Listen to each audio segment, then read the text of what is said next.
before Ataxia, like a decade or more, I was completely miserable. This is Angela. She's a neighbor. It first met me when I was in the wheelchair. How are you, Angela? I'm good. How about you? Good. It's good to see you. Yeah, different. I can see a real big difference from when I first met you. I was in your wheelchair, right? You was in a wheelchair when I first met you.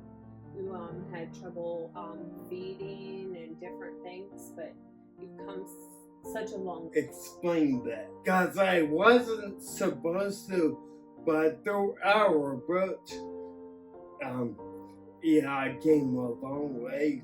And basically, it goes such as having the correct diet, the right hydration, and the stem cells from R3, and we'll get into that later. The stem cells from R3 really helped. It did. Yeah. It really did. Well, I remember pushing you in a wheelchair, and then I remember bits and pieces of the journey. First, it was a wheelchair. Do you remember being left in the water? My dad left me at the community pool. And that was for you to start exercising and stuff. Yeah. And then we did the walking sticks. Remember, we used to go for walks together around the development and different times, and my dad, when he left me at the pool for like 4 or 5 hours. It seemed like more than that. I felt so bad. I had no water. It was so hot, right? And I come looking for you because I was like, where is he? And then I checked the pool and I had asked you, where's your water? Where's your stuff? So you even had trouble texting and everything. Yeah, I could barely text. My fingers would go. Well, it was even hard for you to talk. I couldn't talk at all. Right. It would be like no speech. Right. I mean, everything is... What did it sound like? I can't remember. There was just nothing there. You tried. I remember like pointing a lot. Yeah, you point, and then we would talk, and you would point, and then I would ask you questions. And sometimes you would try to say it, and I'd tell you to do it slow, or if I couldn't get it when you was trying to talk, then I'd ask you to either type it out on the phone or try to talk it slow, so then it would print it out, and then I would be able to read it, and then I'd say, is this it? Or sometimes I would even try to text you something, and you'd shake your head or you'd nod your head. So you've come a long ways. I guess at first it was slow, but when I first saw Danny, he gave me kind of the right approach, and I began to understand the right approach, which is completely different from what every expert told me to do, which turns out to be completely wrong. Or thought, right? Yeah. You beat the odds. Like, Neff called my dad, and they apparently were really upset that I was getting stem cells. But what they didn't understand was I was going out of the country to get stem cells, which are completely different. So I got with R3. I did my own research and contacted R3, and that kind of helped me through the process. And even they didn't know the results. I was the very first person, and it turned out great, as you can tell. You've come a long way. But there's a combination of things: the right diet, right hydration, the stem cells, exercising. It's a whole package.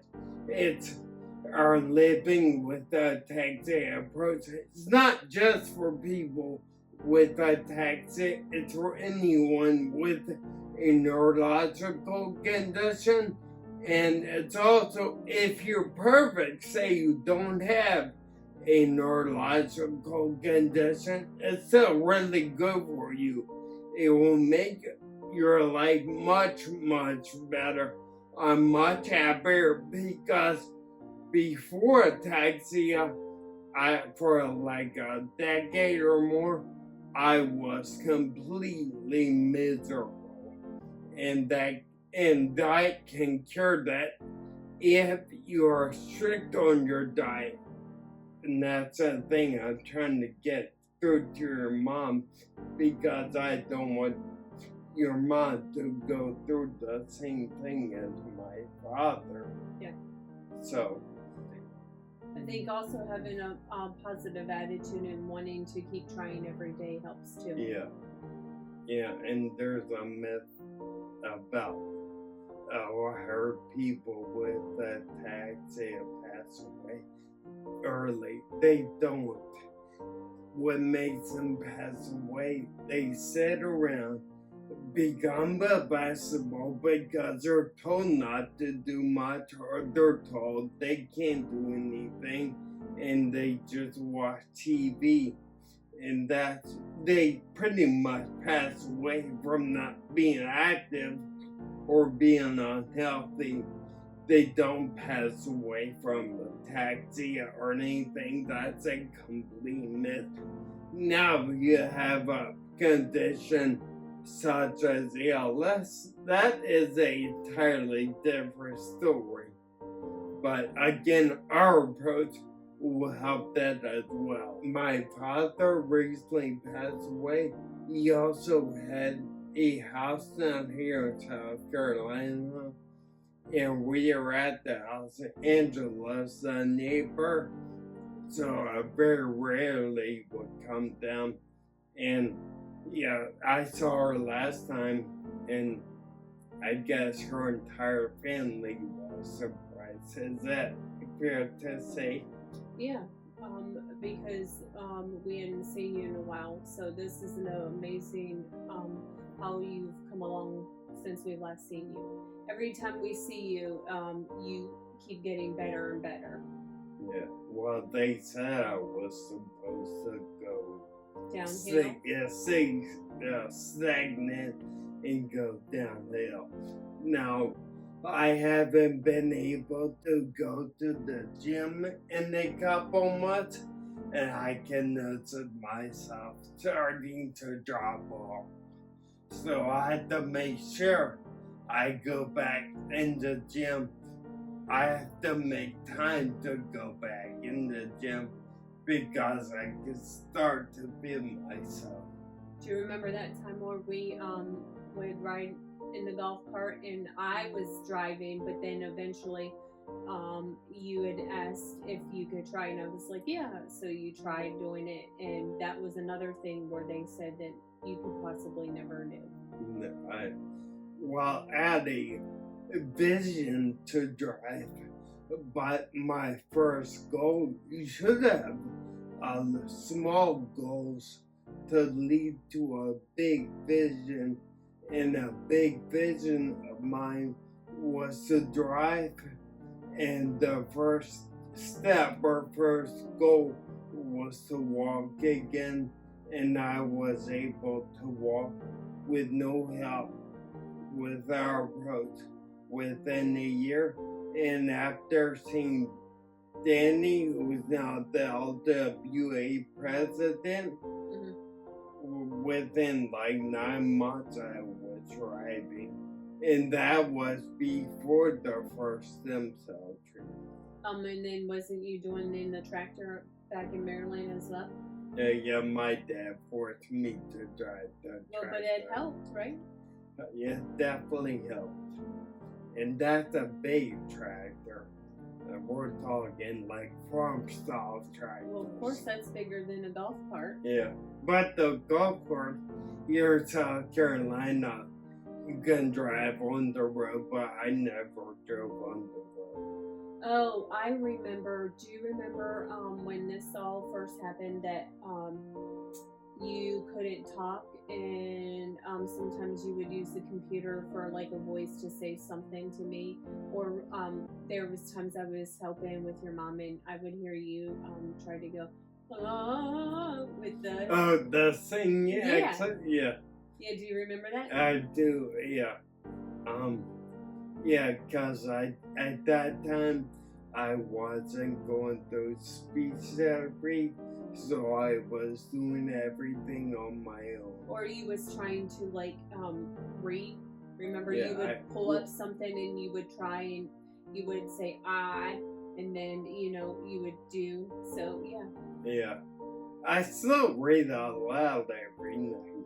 But those are different Yeah. ways that did anybody ask you to do that? No, or I you just came up with it on my own because I know the voice box is just another muscle. You have to work it. If not, it's just like any other muscle. It starts to go away if you don't use it. right, or try. So I just kept using it and using it. Yeah, the Simpsons definitely have my voice, but so did all the exercises.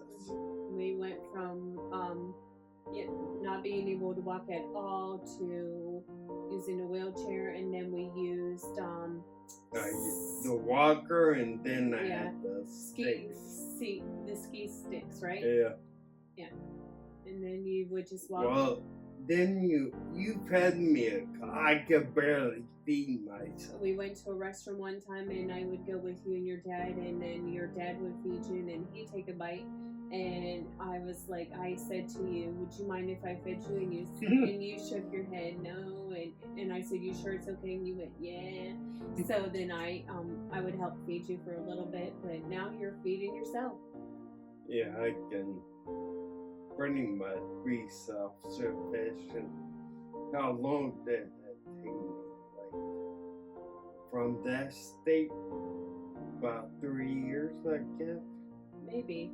It might have been less than that, but it seemed like it. I mean, this has been a big journey for you.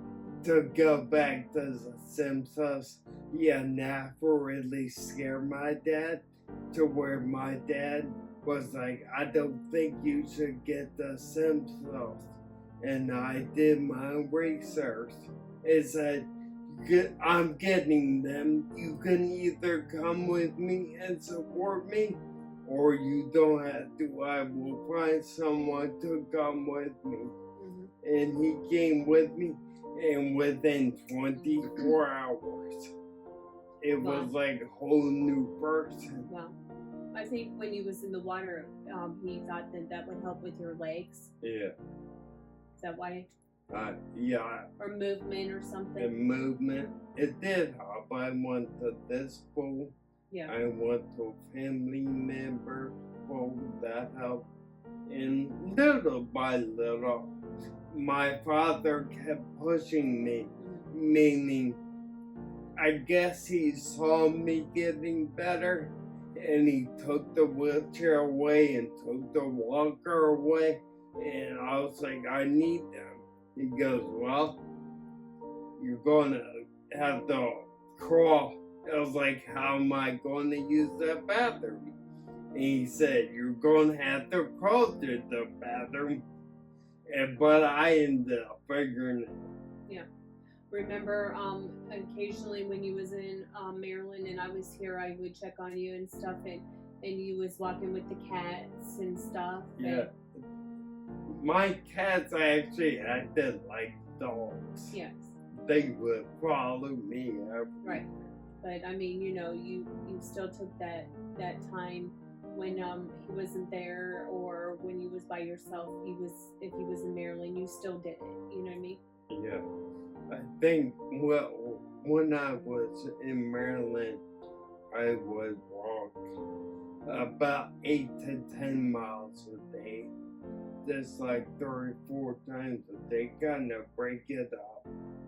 But yeah, I would spend all day walking, and at night, 3 nights a week, I would see Danny, and he trained me and really pushed my nervous system. Mm-hmm. to the point there was a couple of times I got really sick. But as you can see, it turned out really good. Yep. So I got to a point where my neurologist, she just said, whatever you're doing works, keep doing it. I'm just going to monitor you. Oh, now, did you have to have like EEGs or any of that? Because I remember that was another time when all this was happening. The seizures? Yep. Yeah, I had the EEG. Remember you spent the night in the hospital? I spent 72 hours in the hospital.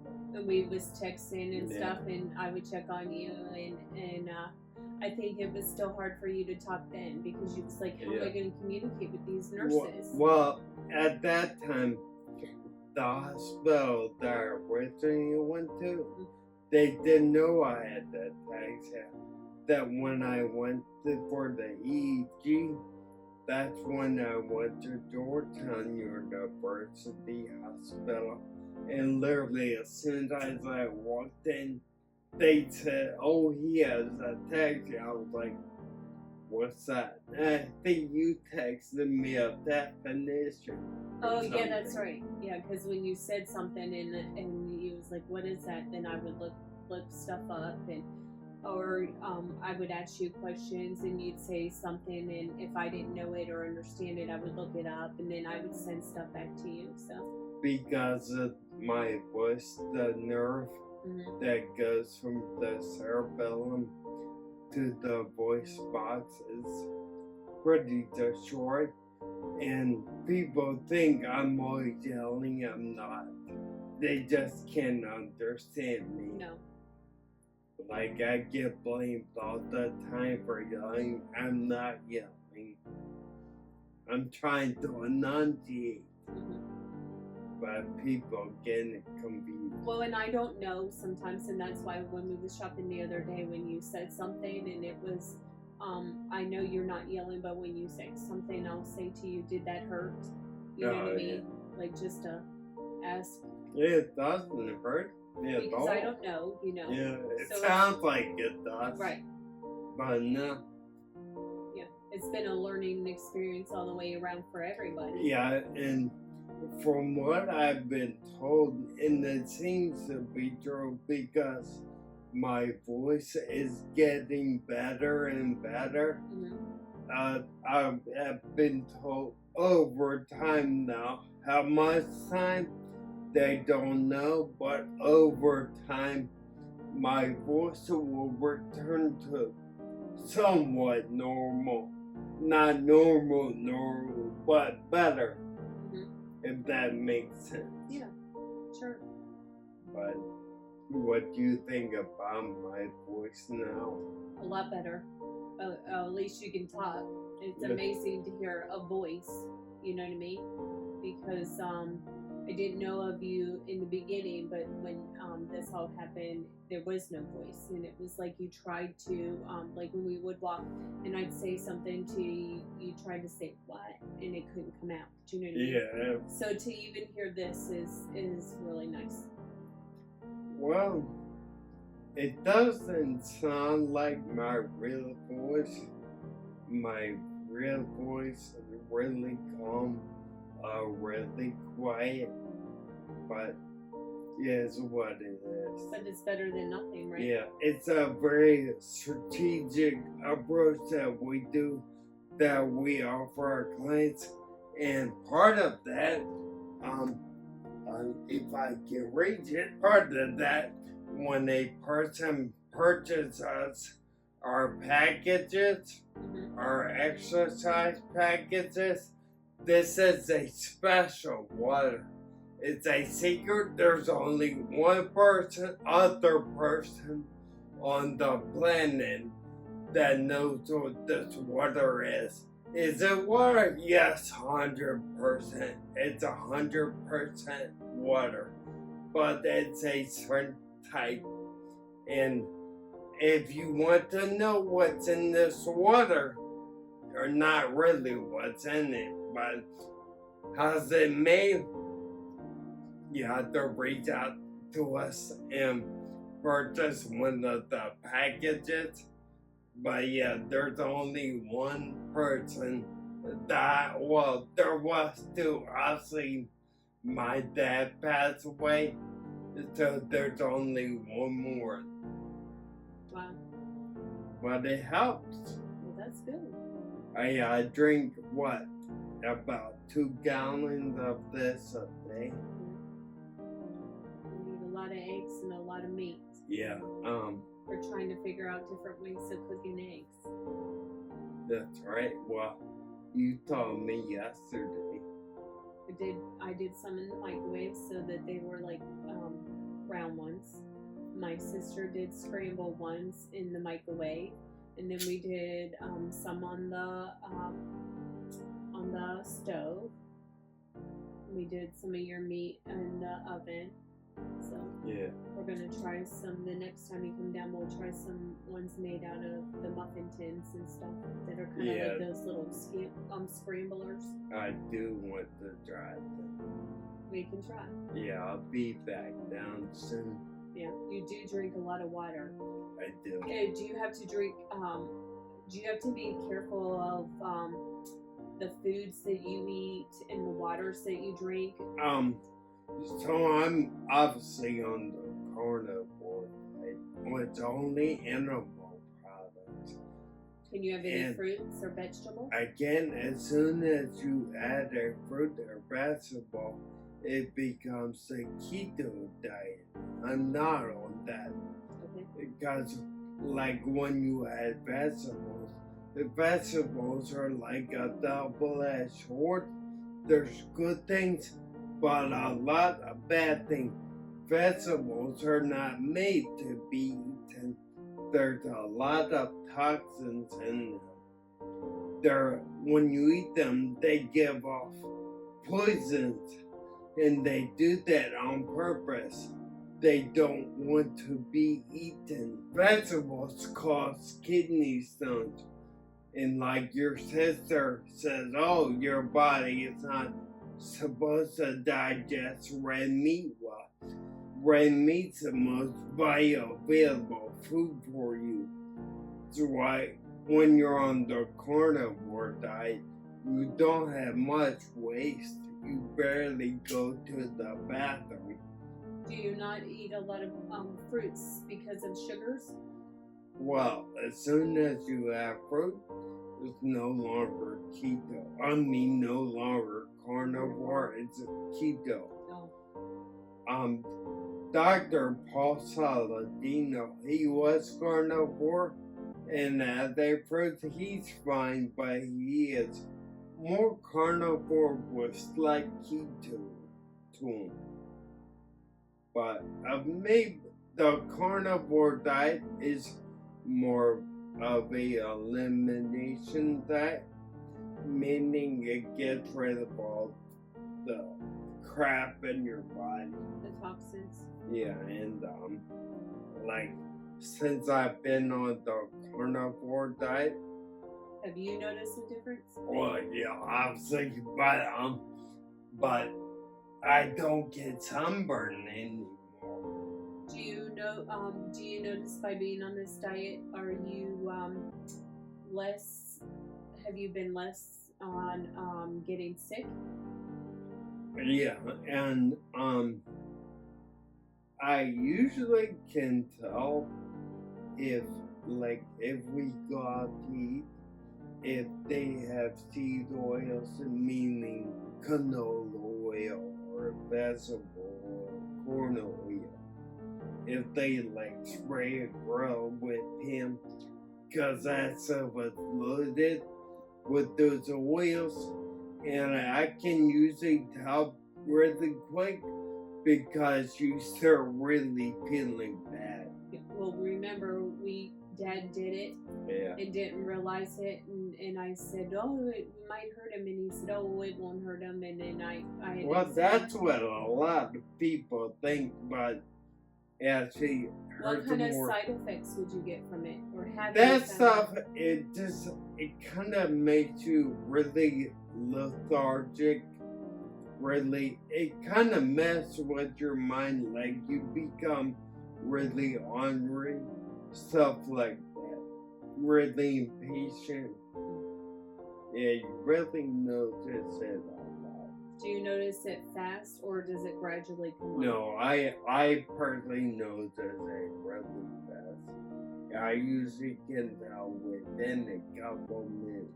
So when people call in for this, for your stuff and your knowledge, do you help them?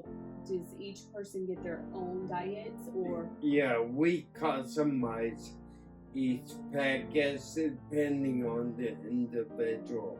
Every person's different. They take a special approach, and everything is different by the person. And we do that because, say, a client comes to us, we give them a general questionnaire, which is a series of questions, so we know what to, how to approach them with things.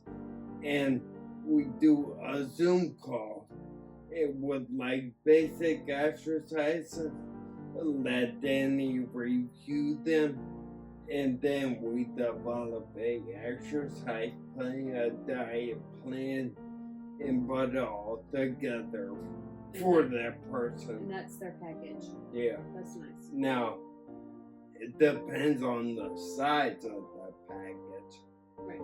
But it's anywhere from $160 to $1,200, depending on what you want.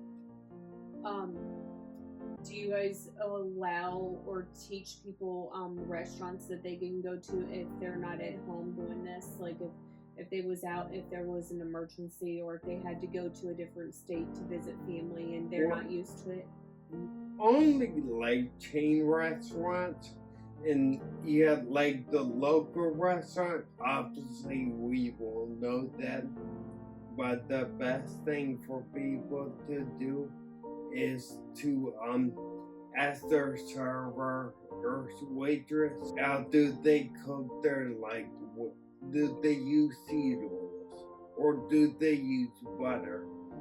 Usually they'll use some type of seed oil because it's cheaper, but ask them if they can use butter or ghee or something. We have ghee over at the house. Oh, I didn't know that. Yeah, so we can use that the next time. But something like that. And I found out you can use yogurts because I was looking at stuff. Greek yogurt, no sweeteners. I know, but whenever I would ask you questions, remember I found something and I was like, "Can you have this?" Because and then we looked at the ingredients and stuff. Yeah. Never go off the nutrition facts where it says 0 calories. Look for the ingredients. That's where you can tell what's actually in it. You really want single or 2 or 3 ingredient foods.